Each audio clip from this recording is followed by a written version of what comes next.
we're gonna roll our lats now.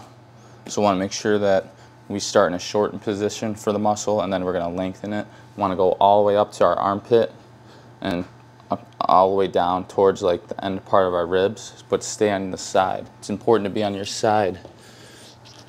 So I'm doing my left side. My one left leg is in more 90 position. My top leg is gonna be the one pushing me through the foam roll. So I could hit these ranges. So here, arms close to the foam roll. That's shortened position for the lat. So I'm moving up and down against the lat, armpit area. Do this a couple passes, and then you can start lengthening it.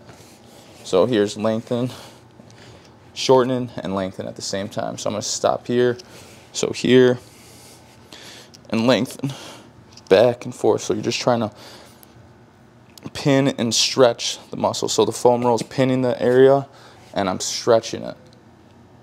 And go in different positions. So I'm further in the armpit, so I'm gonna hit a little bit of rotator here, and stretch.